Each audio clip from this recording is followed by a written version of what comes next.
You're a sculptor primarily, a conservator on the side, and an art historian. Oh, well, that's Is that right? To an extent, yes. I'll expand on that. You do that, okay. Thank you. Yeah. So I'm Hywel Livingstone. I'm based in Cheltenham, where I live, and I have my studio. I work part-time in London as a restorer for Anthony Caro, his studio, I've come from there this evening. I have worked with him when he was alive about 20 years now, on and off. Have studied art history at Bristol as a postgrad, and sculpture as an undergrad in Winchester. And when I graduated, went straight to London to work as an assistant for Tony Caro. So you could say that's when my practice started in earnest. When I moved to London, got a studio there. But working with Caro was a bit of how should I say, blessing and a curse. Because as an assistant, you work with someone so closely. You have to tune into their brain, which can be very beneficial and interesting, of course. You get to see how they work, how an artist of his stature creates his work. But the problem was with me, I found I couldn't get him out of my head when I was trying to make my own work. So it took me, I worked with him full-time for about 4 years, and then went down to part-time, did some teaching things, and it took me probably a good 5 or 6 years before I got him out of my head, shall we say, and started really getting my teeth into my practice. We moved to Cheltenham then from London, where I set up a much bigger studio there, which is brilliant, and have been commuting back and forth to London part-time to continue looking after his estate. So that's a little bit about me. The sculptures, so this one here, this is the earliest one from this little collection. And I was just explaining earlier, this is probably one of the first forays into stainless steel that I did. Going back to Tony Caro, he was extremely generous with his own studio and his materials, and anything that he wasn't using, he'd say, listen, help yourself, use the studio in the evening, you can have any steel you want, as long as I'm not using it, and you promise to use it for sculpture. So that was a wonderful opportunity. So a lot of this stainless steel is from his stock. And I hadn't used stainless steel really up until that point. And I realised that it was actually quite a beautiful material to use, just in terms of its surface and its texture. And what I found was, I don't know, you may or may not have noticed, with, just have a look now, pretty much all of these sculptures don't have any visible welds on them. Only when I've had to get one in there somewhere. So part of the reason I do that is because I find the surface of the stainless so beautiful and so powerful in its own way, that if you start putting, almost sullying it with welds, you bring it back to a reality that isn't what I want. You make it more about engineering. Well, possibly not about engineering, but fabrication. Sounds odd because these are extremely fabricated, but the way I fabricate them, we were talking about challenges and rules in sculptural practice. I set myself lots of rules, which we'll talk about in a minute, but one of them is to try not to show how it's made. I don't want people to be distracted by things like big welds. And if I do use bolts, which I do, I want them to be part of the aesthetic of the sculpture, not just a means to an end. So, going back to this one, I was just playing around with the stainless steel, these bars, heating and forging them. Just basically making a composition, very frontal, in my studio, on my workbench, playing around with the composition, which you can see is reflected in this piece and that piece and quite a few of my other pieces. It often starts a bit like a drawing. So I'll start with making these lines separately, almost like a jigsaw or Lego sets or whatever, and then just putting them together to see what happens. Which is exactly what happened here. And then I sort of made this sort of tree thing, and I thought, well, it needs leaves, it needs something else. And again, challenges. When I'm in my studio, I don't want to just construct a purely abstract thing. I want to challenge myself, and I give myself rules. So, for example, with this one, I could have made this very differently, much easier. But I said, right, what I'm going to do is I'm going to make individual, how to describe these, I'll call them leaves, and make them as minimally as possible, and then somehow attach them to the tree in a way that compositionally works. Which is actually really hard. Because, as I said, here, I mean, you notice that lots of my sculptures are quite frontal, almost like a painting. Not all of them, but many are. This was a very particularly frontal one. So, if you know, I'm my height, and you know, it's all going to be different. But for me, that piece became all about this composition, and it just got harder and harder because as soon as you put one piece in, it knocks everything else out.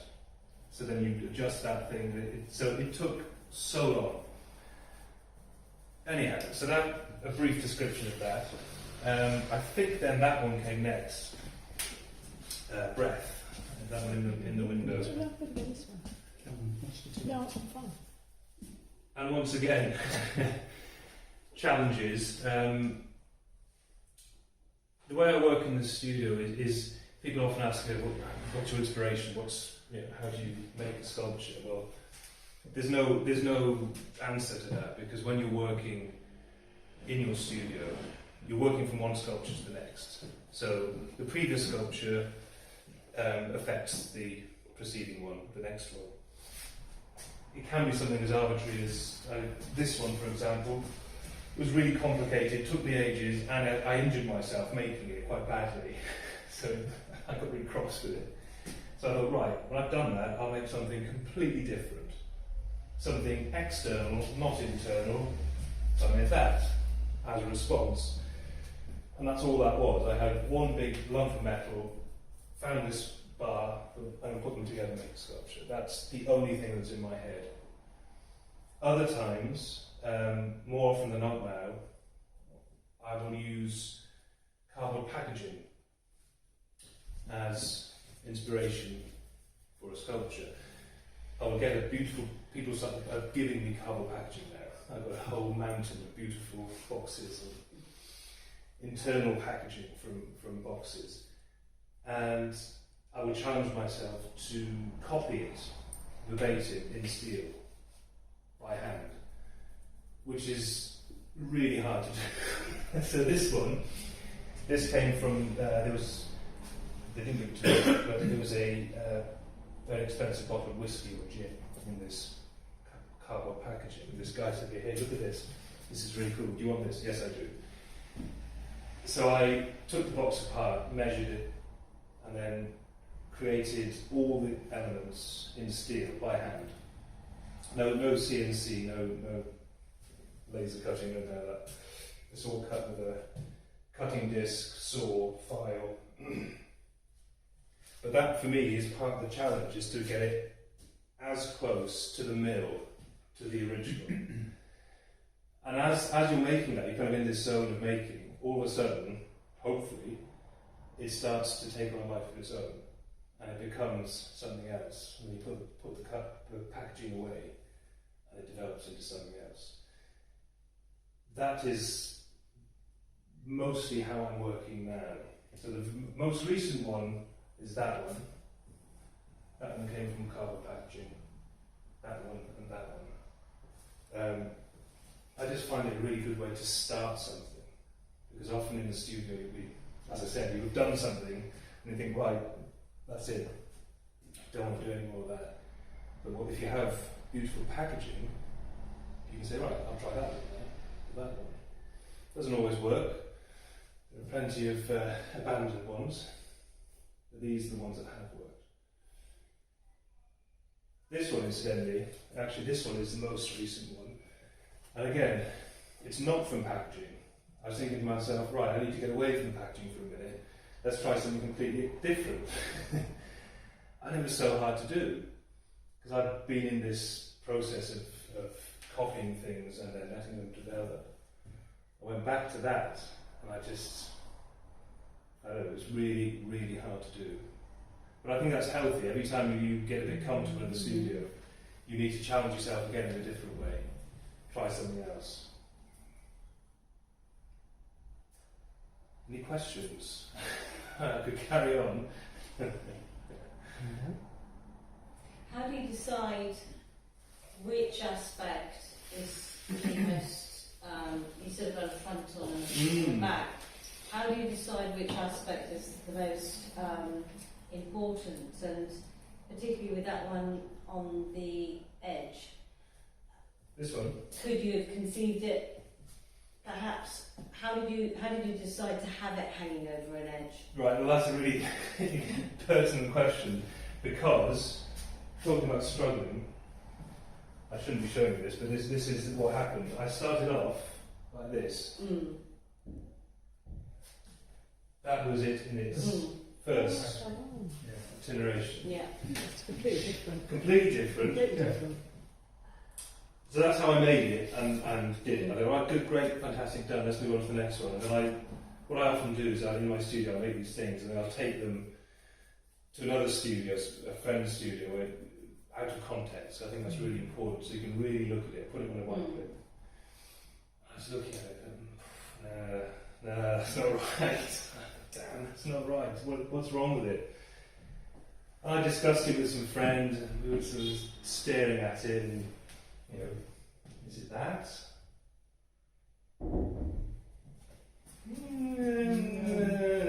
No, not quite. And then I did that and I thought, yes, that's it.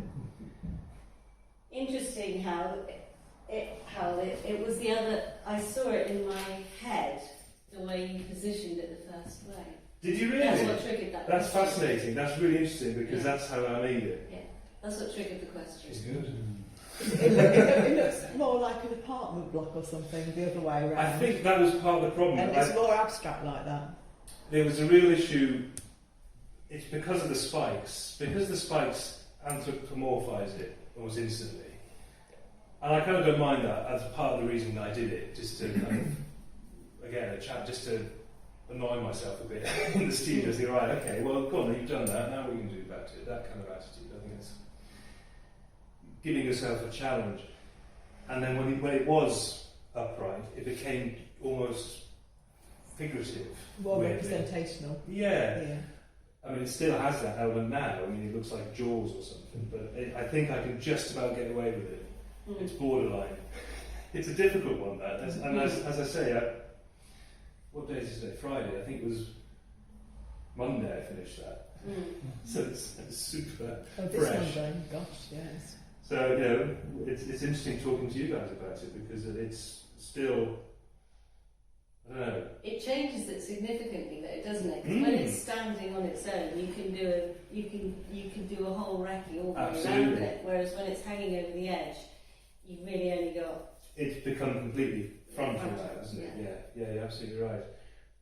So, yeah, that's something I will take back to the studio on Monday and have a think about. You know, but it's fascinating that you've got that. And then sometimes, you know, I'll make something like this, which is deliberately 360. You know, it's. Well, I say deliberately. That's how it became. I had made a piece previous to this that just had this one element in it, and it was quite successful. Although that's worked really well. And I thought, well, what happens if you have two of them facing each other, not touching or overlapping? I mean, there is just about a gap in between. But that sort of dynamic between the two elements, it almost demands you, and of course the the linear aspect of it. You need to walk around it and follow those lines to see where they lead. But again, compositionally, a bit like as I was talking about that one, it becomes a compositional challenge. When you start with one, and then okay, here's another one. So I make them individually. These are all individual parts. And then I put a couple on, I weld a couple together. And then I think, right, well, what does it need next? It needs a bit there. So I'll make a new bit, add it, then it changes, it demands another piece there. So it builds up into this complicated composition, but every single piece has been very, very carefully considered to exactly where I think it should be. And then as an extra bit of fun, you build another one in front of it, see what that does. But yeah, more of a sort of a compositional exercise, that one. And then of course you have to think about the colour, which is a whole other can of worms. Yeah, I'm not a painter. These are painters. So colour for me is something I use almost like another material. That's how I approach it. So I'm thinking of it, perhaps not another material, but another element in the sculpture that does something that wasn't there before. Which is why I try and keep it pretty simple. For example, red, quite a lot of red, as he said. Blue, but the blue and the stainless, I think, it works really well. That comes up really beautifully. Incidentally, again, going back to this one, I had tried a few different colours in there. And for some reason, black just worked. And sometimes that's the way it works. You experiment with different colours, and it's, oh, that's it. And that's it. You know that's when you need to stop. There's no logic to it. You just know. So yeah, colour is tricky, but easier for me to use colour as an object, like perspex, rather than, well, it's just powder coated, but that's painted. So with the yellow one, was that, it's going to be yellow, maybe a primary yellow? Yeah, I try a few colours out, but if you look at the way the yellow works with the stainless, it's something about it that's just perfect. It's very clean. It's very clean. That's right. That's what you're looking for. You're not looking for tones and shading and depth and things like you would with painting. You're looking for demarcation, cleanliness, and something that helps describe it. If this was just in plain steel or stainless, it would get more lost, I think. I mean, it's very confusing to look at anyway, but it would be more confusing. I think it would just be a mess. I think in addition to the colour that you've chosen, it seems like for me, the glossiness of the colour sort of adds to, makes the steel look like almost like a liquid or a clay, in addition to how you've bent it around. Right, thank you. Yeah, well, that's another consideration. I mean, it's interesting because with the sculpture, as with any art, with painting, painters will tell you the same thing. You start to go down to the details of things. So there's a reason why that's powder coated, for example, because, as you say, you get this uniform finish, but it's this glossy, sort of flowing finish. This is sprayed, not by me. I'm hopeless at spraying, by a car body sprayer. And the reason I wanted it sprayed or powder coated is because the reason why I think this is successful is because you get a real sense of the wedge from the sharpness of the edges. If this was powder coated, those edges would be smoother and a bit sort of softer, like this. So there are considerations about the finish of things that inform the whole.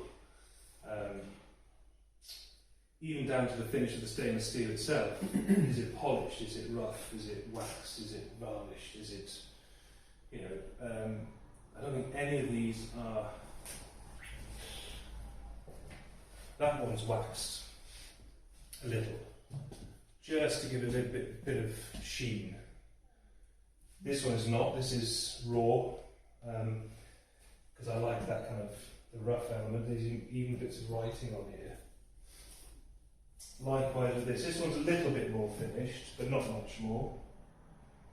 But it's all considered. You know, it's not just that's it. It's done. You have to think, well. So this door, I've got a door, this bit at the front here, that's been wire brushed mechanically, and the rest of it hasn't.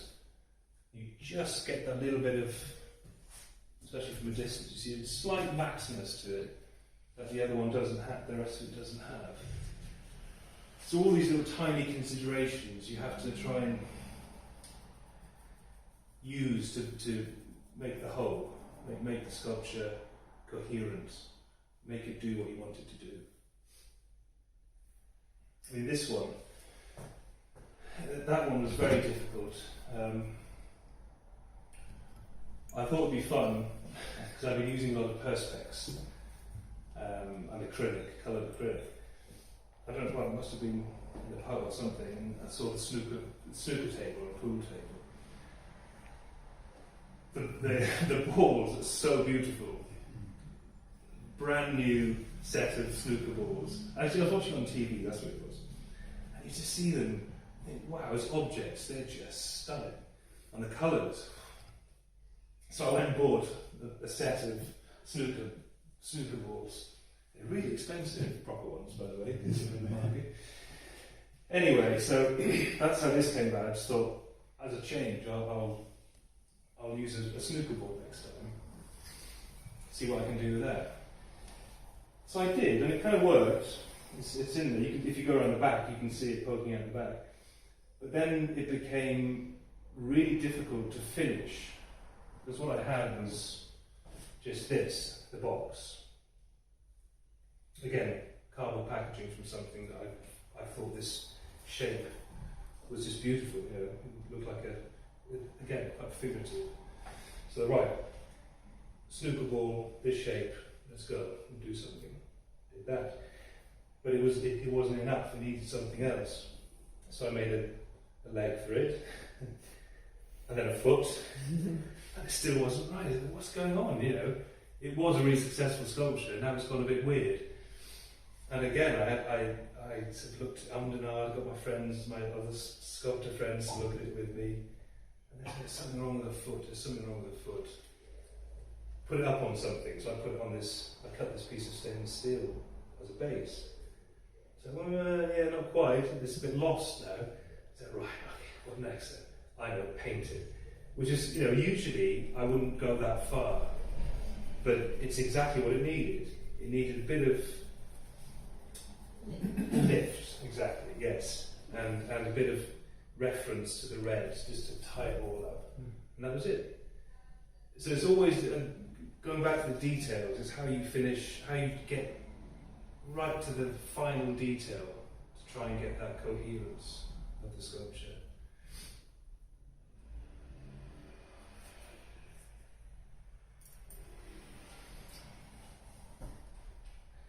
Any more? I've got a question. Yeah. I just wondered if you... I have total freedom, and I find that so important and so precious. And I work really hard to keep that. People have asked me to make things for them, and I've had to turn them down. If on the other, but you know, if somebody said, "Oh, make that," we would pay for you to make that 40 foot high. Yeah, I'd be well up for it, but it has to be that way around. Yeah. I could never work with someone telling me what they want to do. Yeah.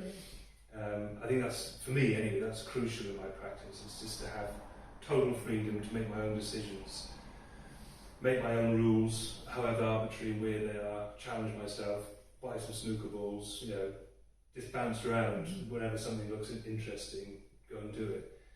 That's probably something I picked up from Caro, actually, when we were working with him. because he would have a run of very successful sculptures. And people say, well, make more, these are selling like hotcakes, these are really popular. He said, well, I'm bored, I've done that now, I'll do something else. And he'd go and do something completely different, like do something in clay or paper or whatever. Just because as far as he was concerned, it had nothing to do with what other people thought. It was just what he wanted to do and what he was interested in, what got him up in the morning. So, that's a roundabout answer to your question. How big do you... He may have seen this one. Did you get any comments from him? Not that one, no, unfortunately. He saw some of them, early days. He was always very supportive, but he usually kept quite quiet. But yes, I like that one. It makes me think of him because a lot of that steel did come from his supply, willingly given. I had hastily. I was just wondering how you decide upon a scale for the works, because some of them you can easily visualise as being very large, and then others in the room here, I see them as they could really only be that size, and that's a good question.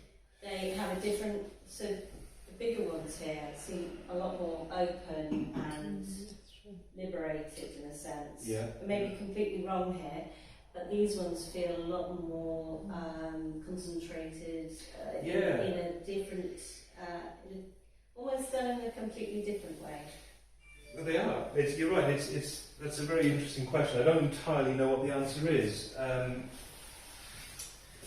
because you're talking about where my head is in the studio, which is quite a hard thing to. No, it's not hard to talk about. It's just I can't talk about it because it's so abstract. What you literally do in a studio is completely haptic. It's hands. It's weights. It's shapes. It's textures. It's all that stuff. It's not really thinking. Does that make sense? No. When you're making a sculpture in the studio, you're looking at you're using your hands almost in a subconscious way. So if I'm making something small, it's because whatever's happening in my head, I want to be doing this on the bench. When I'm making something big, maybe I'm feeling more energetic. I'm sort of moving around it physically. Literally, my arms and legs are moving around the objects, other than that or this, for example. Whereas these ones are much more static in the way they're made. So why do I make big ones? That's a really good question. I don't really know, to be honest with you. They have a different message. They do. I think perhaps these ones being slightly earlier, not much earlier, but that one especially. I think these smaller ones are a response to these bigger, more open ones. So making these bigger ones sort of external ones, shall we call them. Maybe you want to make things that are sort of internal. Yeah. I may well go back to making these next. I made quite a long series of these smaller, very tight internal ones. You can't get much tighter than that. So That's very quite likely now. I'll go back to the studio and start. Now that you've got it in my head, I'm going to go back and probably make more open things. I think it is like a really marked, like you said, it's a really marked difference between like the more organic and open and fluid, and then the kind of these are very solid in comparison, and I think that's a quite clear distinction. It is, and it's so obvious when you point it out, but it hadn't really occurred to me. I haven't tested over here, but I think it is, it's interesting. So who knows? I mean, again, it goes back to saying that it's a thing of total freedom in the studio. I never go into the studio thinking, today I'm going to start a series of these sculptures or these sculptures. It's where your head is. It's what you've just done I'm really intrigued by this, and I thought, well, I might make a series of them because I've got this whole box different colours. I thought, well, that'd be really cool. And that's what I was beginning to do with that one, but it just didn't work. It just didn't work. So, okay, fine, it doesn't work. I'm not going to force it. It's not going to. I haven't been commissioned to do it. I'm just going to change it and come back to it. So it depends entirely on what's going on in your head. Going back to the size, that second one there, I could see that bigger. This one? Yes, I could see that much bigger. Would you look at that again and make it? I would, and I think it's a very interesting question about the public art stuff and what you're saying. That would be the only way I could do it. Yeah. I agree with you. That I would like that, but I'd like to see it larger. So, for example, yes, that would be great. I mean, that could be house size. Yeah, it could. Whereas I don't think that would work. No. Large. That black one, the matte black one could. That could. Yeah, I don't think that could. So it's that thing. You have to have an instinctive response to these things. You could say, well, that would work really small, perhaps. I don't know. I don't think it would actually, but if you make a sculpture and the scale works at that scale, at that size, chances are it's going to work at a bigger scale as well. But yeah, scale is a really tricky thing, which is why more successful ones like that one have come from these beautiful packaging, because the packaging is purely about scale. It's total function, pure design function. And of course, being packaging for objects you buy, whiskey bottles, glass bottles, wine glasses, whatever that was, I can't remember. They're all hand things, I'm not using a certain scale. They're of a certain scale, which, whether you know it or not, you instinctively respond to. Well, it's the subconscious. It's the subconscious, exactly. It's like a bottle of beer, Yeah. Something's that size. That had a wine glass in it. That was from that packaging. And you don't need to know that, but there's something in your head and think, well, I understand that scale. I recognise that scale. Likewise, that one. So, in that respect, the scale, when it works, it really works.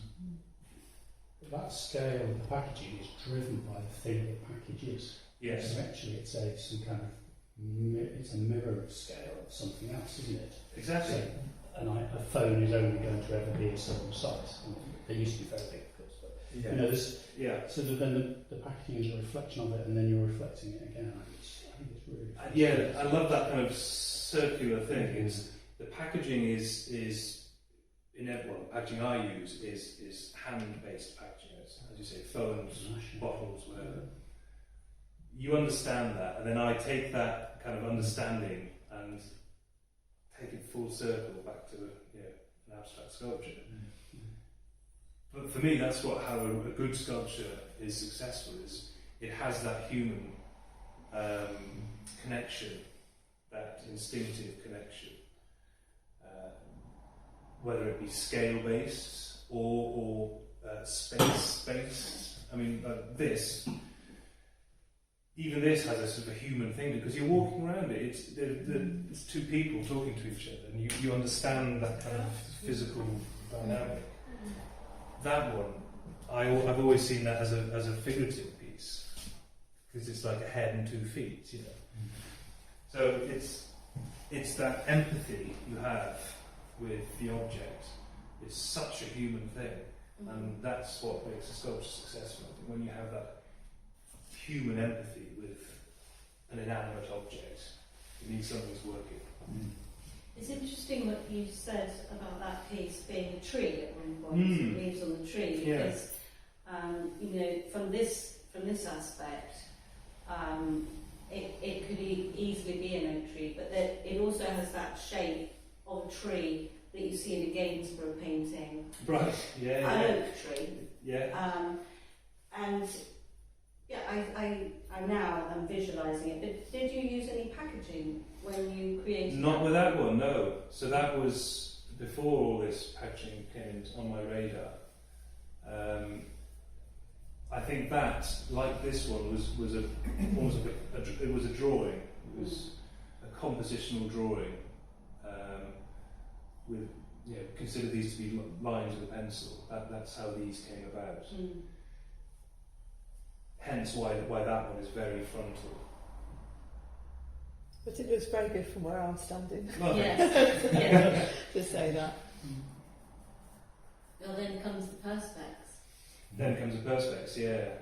I had different things sandwiched in there. I had wood, rubber, but it made it too sort of dead and flat because it was already very flat. So the perspex was the perfect solution.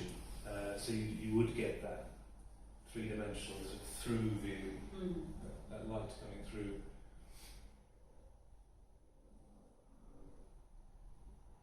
Edge, you just see the edge. As you walk around, you see more of it. It's kind of, It reminds me a bit of like Modigliani. Just all his like, just like the sort of the uniform idea, if you like. Well, it's interesting you say that because you can see it as a head again, can you? Like, Definitely. It has got that figurative element to it. Definitely. That's great. There's lots of heads going on there. I'm starting to see them everywhere.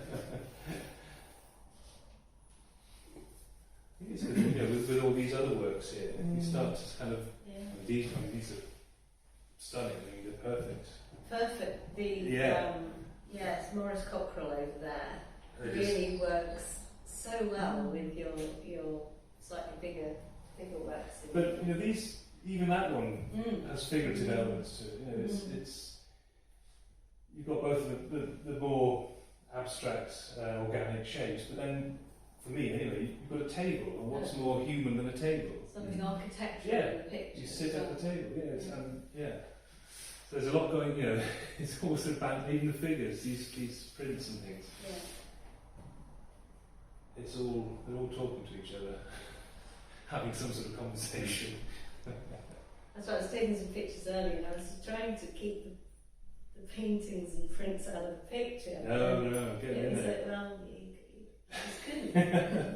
So they're talking to each other, exactly.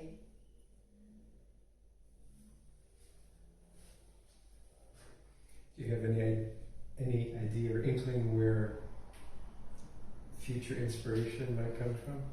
Well, I've not quite finished with packaging yet. Someone's given me 2 enormous Fort Mason boxes. I think they were like Christmas hampers or something. But cardboard. And wow, they're stunning. They're quite normal, boring boxes from the outside. And you open them up, and they've got all these kind of bits inside. So that's next. There's one about this big and one about this big. But after that, I think I need to go back to something a bit more open.